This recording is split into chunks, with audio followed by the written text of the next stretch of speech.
ये एक जन आंदोलन की शुरुआत है, क्योंकि ये रैली सिर्फ एक रैली नहीं है, ये हक की हुंकार है और वो पुकार है जिस न्याय के लिए सदियों से हमारे समाज की आवाजों को बदलता गया, कुचला गया और आज वो धड़कता हुआ सच है जिसको आज यहाँ के सत्ताधारियों ने हमारी आवाज को कुचलते गए, लेकिन आज इस पाटलिपुत्र की भूमि पे फिर से खड़ा हुआ है। और कि क्या हमारे समाज को वो हक और हिस्सेदारी मिली जिसके हम हकदार थे? साथियों, तो इसका जवाब आप सभी को पता है। हमारे माता पिता सम्मान, हमारे बुजुर्गों और हमारे प्यारे भाइयों और बहनों, मैं आप सभी को अपने दिल से इस्तकबाल करता हूं, आप लोगों का स्वागत करता हूं, आप लोगों का अभिनंदन करता हूं। आप लोगों ने मुझ पर, इस आंदोलन पर और मेरी आवाज पर भरोसा किया, इसके लिए मैं आप सभी को दिल से शुक्रिया अदा करता हूं। और आज की ये जो सभा है, महज एक सभा नहीं है, ये एक जन आंदोलन की शुरुआत है और आज का भाषण कोई भाषण नहीं है, आज उस क्रांति की शुरुआत है। आज जो समाज की आवाज सदियों से दबाई गई है, आज उसी का गूंज बनकर उठ रही है। और मैं एक बार आप लोगों को बताना चाहता हूं कि मेरे साथ आप लोग जय जयकार कीजिएगा सम्राट अशोक के, जगदेव बाबू की, कर्पूरी ठाकुर की, भीमराव अंबेडकर की, अब्दुल कलाम की। धन्यवाद। आप लोगों का यही ताकत और आप लोगों का यही प्यार और आप लोगों का यही साथ और आप लोगों का यही समर्थन मुझे इस लड़ाई में ताकत देने का काम करती है। साथियों, आज का यह जो दिन है, इतिहास में दर्ज होने वाला दिन, क्योंकि ये रैली सिर्फ एक रैली नहीं है, ये हक की हुंकार है और वो पुकार है जिस न्याय के लिए सदियों से हमारे समाज की आवाजों को बदलता गया, कुचला गया और आज वो धड़कता हुआ सच है जिसको आज यहाँ के सत्ताधारियों ने हमारी आवाज को कुचलते गए, लेकिन आज इस पाटलिपुत्र की भूमि पे फिर से खड़ा हुआ है। और आज इस बापू सभागार के हौद से उस दबी हुई आवाज को गजरने आए हैं। और यह जो आवाज है सिर्फ मेरी आवाज नहीं है साथियों, यह आवाज उस हर माँ की है जो अपने बेटी को खोया है, ये आवाज वो हर पिता की है जिसने अपने जवान बेटा को खोया है, ये आवाज उस बहन की है जो आज भी अपने आप को असुरक्षित महसूस करती है, और ये आवाज उस हर बिहार के युवा की है जो अपने पेट पालने के लिए दूसरे शहरों में पलायन करता है, और ये आवाज उस समाज की है जो अपने सम्राट अशोक की विरासत को वापिस पाना चाहते हैं, और ये आवाज वो 90% समाज की है जो अपने जगदेव बाबू के अधूरे सपने को पूरा करना चाहता है, और ये आवाज वो 90% समाज की है जो दलित है, शोषित है, अल्पसंख्यक है, वंचित है और आज अपने हक के लिए आज यहाँ खड़ा है। ये हक की हुंकार है। साथियों, हम जब भी इतिहास की तरफ देखते हैं, जब भी हम इतिहास की तरफ देखते हैं तो सबसे पहले अपने सम्राट अशोक की छवि याद आती है। सम्राट अशोक एक ऐसे शासक थे जिन्होंने सिर्फ तलवार से नहीं बल्कि न्याय और धर्म और विचारों से इस देश का नेतृत्व किया था और शासन किया था। सम्राट अशोक अपनी पूरी जिंदगी लोगों के लिए समर्पित किया, करुणा के लिए, सेवा के लिए, धर्म के लिए और न्याय के लिए। सम्राट अशोक एक ऐसे महान शासक थे जिन्होंने अपने राज सिंहासन को जन सेवा का मंच बना दिया था और उनका जो शासन था वो न्याय, धर्म और जन कल्याण पर आधारित थी। और आज जब हम एक नई राजनीति चेतना का आरंभ कर रहे हैं तो हमें वही सोच को लाने की जरूरत है जो कभी सम्राट अशोक हम लोगों के लिए लेकर आए थे। जन कल्याण की सोच और नीतियों में जन सेवा की सोच। लेकिन ये हमारे समाज की विडंबना है कि जिस सम्राट अशोक ने इस देश पर अपना नेतृत्व किया, आज उनके इतिहास को, उनके विरासत को हम संजो नहीं पाए और उनके इतिहास और विरासत को हमने किताबों में बंद कर दिया और अपनी हक की लड़ाई के लिए यहाँ के सत्ता के गलियारों में खो दिया। साथियों, और साथ ही साथ हमारे नायक, हमारे आदर्श जगदेव बाबू को भी भूलने की जरूरत नहीं है। जगदेव बाबू एक नेता नहीं थे, वो एक आंदोलन थे, वो एक विचार थे, वो एक मशाल थे। उन्होंने कहा था जिसकी जितनी संख्या भारी उसकी उतनी हिस्सेदारी। और यह सिर्फ एक नारा नहीं था, एक सामाजिक न्याय की हुंकार थी। और उन्होंने सीधे और साफ कहा था कि 10 का शासन 90 पर नहीं चलेगा, नहीं चलेगा। और मेहनत करेगा धोती वाला और राज करेगा टोपी वाला, ये नहीं चलेगा, नहीं चलेगा। साथियों, जब यहाँ के सत्ताधारी जगदेव बाबू की आवाज को दबाने की कोशिश की तो उन्होंने अपने खून को मिट्टी में मिला दिया और हमेशा के लिए शहीद हो गए। लेकिन उनके जो विचारधारा है, आज भले ही जगदेव बाबू हम लोगों के बीच एक शारीरिक रूप से मौजूद नहीं, लेकिन उनकी जो विचारधारा है आज भी हर गांव में, हर गली में, हर मोहल्ले में, हर किसी के दिल में जिंदा है।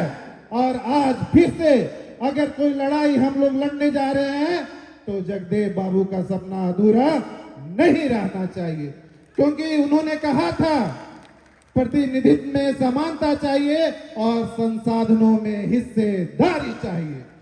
और हमारे जगदेव बाबू की सच्ची श्रद्धांजलि तभी होगी जब हम उनके पद चिन्हों पर चलने का काम करेंगे, क्योंकि उन्होंने ही हम लोगों को हक की परिभाषा सिखाई थी।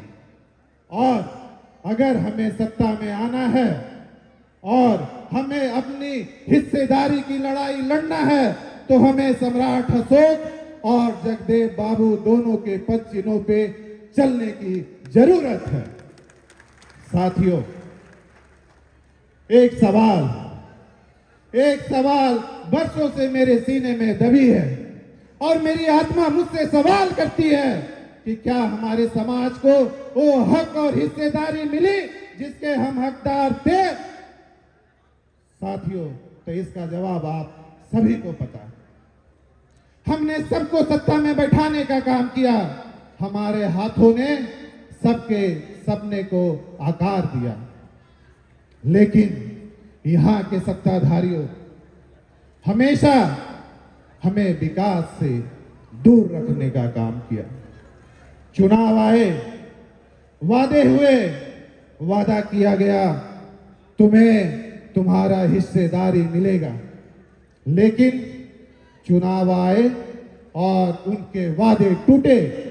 ना तो हमें सत्ता में भागीदारी मिली और ना ही तो राजनीति में इतनी हिस्सेदारी मिली।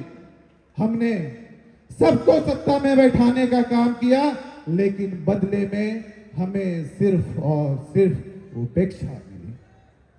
साथियों, हमने सबके लिए अपना बलिदान दिया, खून दिया, समर्थन दिया, अपना वोट दिया, लेकिन उसके बदले में हमारे समाज के भाइयों की हत्या की गई, हमारे समाज की आवाजों को कुचला गया। अब बस, अब और नहीं। अब कुशवाहा समाज ना गूंगा रहेगा, ना गूंगी राजनीति में मोहरा बनेगा। साथियों, मैं निशिकांत सिन्हा, आपका बेटा, आपका भाई, आपका दोस्त, आपका सिपाही, मैं कोई नेता बनने नहीं आया। मैं सिर्फ और सिर्फ आपकी आवाज बनने आया हूं, आपका आत्मसम्मान बनने आया हूं, आपका प्रतिकार बनने आया हूं। और साथियों, मैं यहां कोई राजनीति समझौता करने नहीं आया हूं। मैं यहां कोई राजनीति समझौता करने नहीं आया हूं। मैं आपकी हक और हिस्सेदारी की लड़ाई लड़ने आया हूं, आपका सम्मान को दिलाने आया हूं। और मैं आप लोगों को वादा करता हूं कि जहां न्याय होगा, निशिकांत वहां आवाज बनकर खड़ा रहेगा, और जहां अत्याचार होगा, निशिकांत वहां तलवार बनेगा, और जहां समाज को पीछे छोड़ा जाएगा, निशिकांत वहां बदलाव बनेगा, और जहां समाज को दरकिनार किया जाएगा, निशिकांत वहां ढाल बनेगा, और जहां आपका सम्मान छीना जाएगा, निशिकांत वहां प्रतिकार बनेगा। साथियों, अब हम सिर्फ जातीय गणना तक नहीं सीमित रहेंगे। हम अब मुख्य निधि निर्धारक बनेंगे, और हम अब सिर्फ सहयोगी नहीं, अब हम नेतृत्व करेंगे। और हम सिर्फ अब भाषणों में नहीं, अब हम बिल संसद और सरकार में दिखेंगे। अब हमारी एकता को कोई तोड़ नहीं सकता, और अब हमारे समाज को कोई रोक नहीं सकता। अब हम इतिहास देखने का इंतजार नहीं करेंगे, अब हम इतिहास रचने का इंतजार करेंगे। और आपका बेटा, आपका भाई, आपका सिपाही आप लोगों से वादा करता है, और मैं एक संकल्प लेता हूं कि मैं अपने समाज के लिए, मैं अपनी शक्ति, मैं अपना नेतृत्व और मैं अपना भविष्य इस समाज को देने के लिए अपना जिस्म का, खून का एक एक कतरा इस समाज को समर्पित करता हूं, समर्पित करता हूं। साथियों,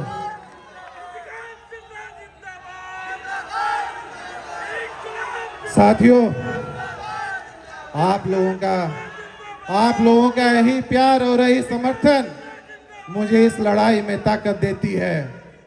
और साथियों, आज का मैं जो दिन है, ये मैं कोई भाषण देने के लिए नहीं आया हूं। मैं सिर्फ और सिर्फ आप लोगों को जगाने के लिए आया हूं, ताकि आने वाले समय में आप अपने हक की हिस्सेदारी के लिए लड़ाई लड़े, और जो सम्राट अशोक एक इतिहास रच कर गए थे, वो फिर से हम लोग इतिहास रचने का काम करेंगे। और हम लोग जो बोलते हैं, हमारा समाज जो बोलता है कि हम सम्राट अशोक के वंशज हैं और जगदेव बाबू के अनुयायी है, सब झूठ, सब झूठ। अगर आप सच में सम्राट अशोक के वंशज होते तो आप दूसरे का झंडा ढोने का काम नहीं करते। सम्राट अशोक के वंशज कभी भी दूसरे का झंडा नहीं ढोए, तो हम फिर किसी और का झंडा और किसी का झोला क्यों ढोने का काम करेंगे। हम तो उन्हीं के वंश हैं, हम तो उन्हीं के अंश हैं, और हम जगदेव बाबू के अनुयायी भी हैं। तो हम झंडा ढोने का काम नहीं करेंगे, हम खुद पूरे देश को झंडा ढुलवाने का काम करेंगे। और आने वाले समय में अपना हक और हिस्सेदारी लेकर रहेंगे। इसके लिए आप सभी को एकत्रित होने की जरूरत है। और सिर्फ मैं आप लोगों के लिए अपना सब कुछ छोड़कर, अपना व्यापार, अपना बिजनेस, अपना परिवार, अपना बच्चे, सब कुछ छोड़कर, सारा कुछ सिर्फ समाज के लिए मैंने दांव लगाया, ताकि आने वाले समय में हमारा समाज एक मजबूत और एक सशक्त समाज बने। आने वाले समय में हमारा 90% समाज को उनके हक और हिस्सेदारी मिले, और आने वाले समय में हमारा बिहार एक विकसित बिहार बने। इसके लिए साथियों, आप सभी को अपनी सोच को बदलने की जरूरत है और एकजुट होकर लड़ाई लड़ने की जरूरत है। और मैं किसी से डरने वाला नहीं हूं। मैंने पहले भी कहा था कि अगर मुझे अपने समाज के लिए अपनी शहादत भी देनी पड़ी तो मैं देने के लिए तैयार हूं। सिर्फ और सिर्फ मुझे आपका साथ चाहिए। अब ये जो हमारी लड़ाई है, ये आर पार की लड़ाई है, ये आर पार की लड़ाई है। साथियों, आप लोगों ने देखा है कि पिछले 2 सालों में हमारे समाज की भाइयों की कितनी हत्याएं हुई है। करीब 2 साल में 200 हत्याएं हुई है। लेकिन कोई भी हमारे समाज के नेता या सरकार इस पर बोलने के लिए तैयार नहीं है। बात सिर्फ हत्याएं की नहीं है, बात सिर्फ एक व्यक्ति की हत्या की नहीं है। बात है कि हमारे समाज की पहचान को मिटाने की कोशिश की जा रही है। बात यह है कि हमारे विरासत को खत्म करने की कोशिश की जा रही है। और इस हत्याएं पे सरकार मौन है, प्रशासन चुप है और न्याय व्यवस्था तमाशा देख रही है। क्या कुशवाहा समाज की जान की कोई कीमत नहीं? क्या हमारे आंसू, हमारे खून, हमारे मातम का कोई मोल नहीं? जब भी हत्याएं होती है, मुख्यमंत्री साहब व्यस्त हैं, सरकार चुप है और हमारे समाज के नेता गायब हैं। और हमारे नौजवान मरते जा रहे हैं। पटना में दिन दहाड़े हमारे समाज की भाइयों को गोली मार दी जाती है। सीतामढ़ी में हमारे भाइयों की निर्मम हत्या की गई।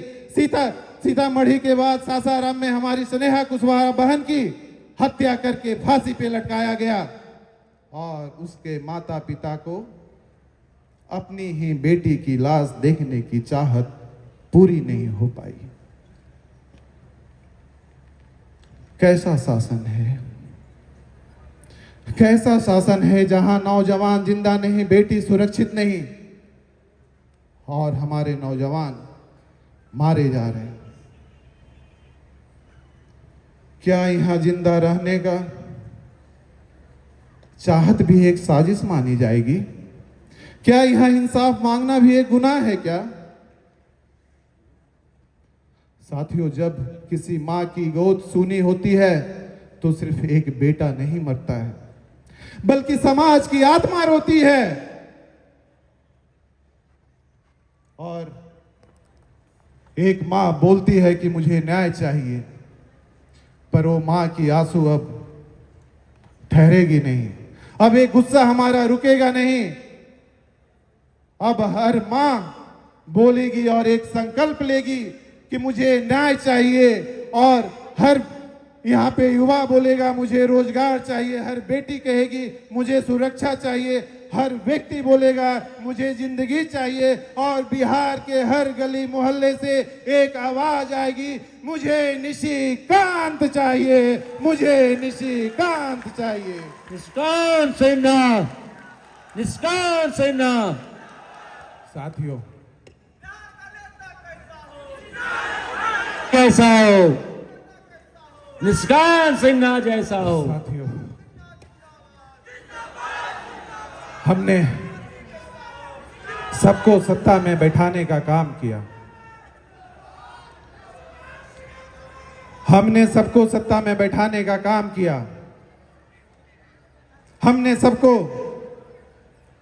अपना वोट दिया, लेकिन बदले में हमें बेरोजगारी मिली। हमने लोगों के लिए अपना पसीना बहाया, लेकिन बदले में हमें अपमान मिला। लोगों के लिए भरोसा किया, लेकिन बदले में वादा खिलाफी मिली। हमने तो दूसरों के लिए अपना खून बहाया, लेकिन किसी सरकार ने हमारी समाज की चिंता नहीं की। हमने तो उनके लिए दीवारें उठाई थी, लेकिन किसी सरकार ने एक छत बनाने का काम शांति में बैठे रहें। साथियों, अब बस, अब बहुत हो गया। अब हम नेतृत्व मांगेंगे नहीं बल्कि खुद करेंगे। अब हम सिर्फ भीड़ का हिस्सा नहीं, खुद निर्णायक बनेंगे। अब बिहार को बदलने की जरूरत है। बात बदलाव की और बात बिहार की। साथियों, इस 40 सालों में हमने कई सरकारों को देखी।